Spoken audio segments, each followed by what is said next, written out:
Hi, I'm Chuck Dorsett for Weaver Leather Supply, and this is the Leather Element. If you've got a good question for us or a good idea for a Leather Element, drop it in the comment box below. Also, if you want to know when our videos release, just click your notifications. You'll know exactly when these come out. So how about a Leather Element just for the folks that want to step into leathercraft, because this can be confusing. What leather do we start with? Well, there are thousands out there, so it's a valid question. But what I'm going to do, let's boil it down to 5 leathers I always have in my shop. And there's a common theme here too. We'll talk about that. But let's start with number 1. If I could only have one leather in my shop, it would be an 8 to 9 ounce natural veg tan. Now 8 to 9 ounce standard belt weight. But we can make just about anything with this. Holsters, strapping, rifle slings, sheaths. It's a great weight of leather. Now the tannery has basically said, we're going to tan this leather up to this point. From here, it's up to you. Okay, we'll take that challenge because now we can stamp, carve, wet form, antique, dye, paint, top coat. There's so many things we can do with a natural veg tan, which is one of the reasons it's my favorite leather. Now this is an 8 to 9 ounce standard belt weight, about 1/8 of an inch thick. But there's another weight in the natural veg tan that's a big help in our shop. And that's a 4 to 5 ounce natural veg tan, sometimes known as a standard pouch weight. It's about half the thickness of our natural veg tan. And this has all the same characteristics as the heavier weight. We can stamp, we can carve, we can dye. But now we've got a lighter weight for smaller projects: wallet, small knife sheaths, purse, bag, pouch. But there are 3 places in my shop I always use a 4 to 5 ounce.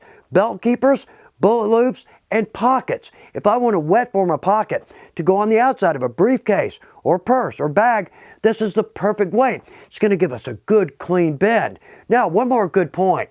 Veg tan is always going to be more expensive than a chrome tan. We'll talk more about chrome tans here in just a minute. Those are basically garment and upholstery leathers. But this is going to be more expensive simply because it takes longer to produce natural veg tan. Now to counteract that, at Weaver, we've got all kinds of cuts of leather, all the way from small panels up to what's called a belly. It's a great way to go for folks that are new. Very inexpensive. It's not a great cut of leather, but it's a good quality piece of leather. Next up for me, hands down my best advice for new folks, this is called a single shoulder. It's not a huge piece of leather, but it's very affordable and again, a good quality tannage. We've got this in multiple weights. From there we can go up to a double shoulder. Great for belts. And from there we can go up to a side. But we don't have to buy a side. We can always buy smaller cuts. Okay, another leather I always have in my shop.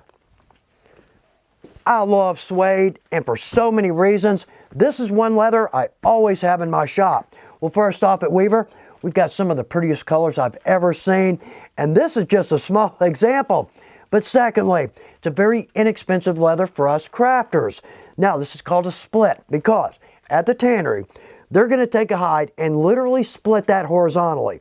The piece that's going to come off the top, that's our top grain. The piece that's going to come off the back, that's where our suede's going to come from. Now, it's a chrome tan leather, typically a garment and upholstery leather. These are usually lighter weight, typically supple, and almost always beautiful colors, prints, and textures. Now, because we lost the top grain, we don't have a lot of strength here. But all the projects we're going to use this for, strength, not what we're looking for. In fact, one of my favorite uses for suede, filigree cut. Let's cut through a face leather, bring in a piece of suede behind that. To me, that's one of the prettiest techniques in leathercraft. Now, one good point. This doesn't make great lace. It's not terribly strong. The top grain is gone. But if we want to use some suede lace, again at Weaver, we've got multiple colors. This is going to be a good bit stronger than this simply because of the way this is produced. But again, suede, one of my favorites and a leather I always have in my shop. There's a common theme through all of the leathers that I always have in my shop, and that's versatility. How many different projects or products can I make from that type of leather? Here's one, unlimited. This is our cypress leather. So we saw a veg tan, we saw a chrome tan with our suede. This is actually a veg tan that looks and feels like a chrome tan. Now, why would the tannery do that? Simply because they can get the best characteristics from each type of tannage into one piece of leather. So we've got a thicker weight here, which I really like. It's got some good body, It's supple yet very strong. This is a great piece of leather. For us costumers, us bikers, all manner of projects there. Cuff, pouch, how about soft side saddlebags, chaps, soft arm guards, purse, bag, pouch. There's so many ways we can go with this. But one of my favorites, work apron. This makes a perfect work apron. We actually did a video on this. But also notice too, because we've got some good strength here, we can cut thinner lace or wider lace, and it's going to sew nicely. Whether we hand sew or machine sew, that's going to look good. But again, one of the common themes here, versatility. Okay, let's look at one more. This camera shot's an absolute mess, but it makes a good point because we use lace on so many projects. Now I've got 5 types of lace here. Do we need to have all of these in our shop? Absolutely not. In fact, there are 2 here that I always have, but they all have specific purposes. Like right here, Latigo lace, thicker, stronger. We're going to use that where we really need some strength. Our suede lace, we talked about that. It's a nice decorative lace. Top grain lace, if we want to do some edge lacing. Right there, that's a round lace. If we want to work more towards, say, the jewelry side.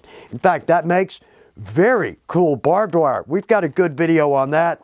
And the last one, deer lace. This is one of my favorites simply because I love the Spanish basket weave design.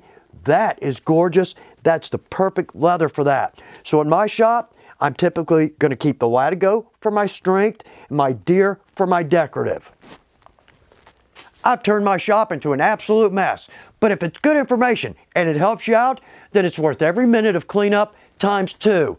As leather crafters, our motivation is not profit, it's the enjoyment of the craft. So we need to make sure that that dollar goes as far as we can make it, and I hope this will help you do that. Thanks for taking time to watch The Leather Element.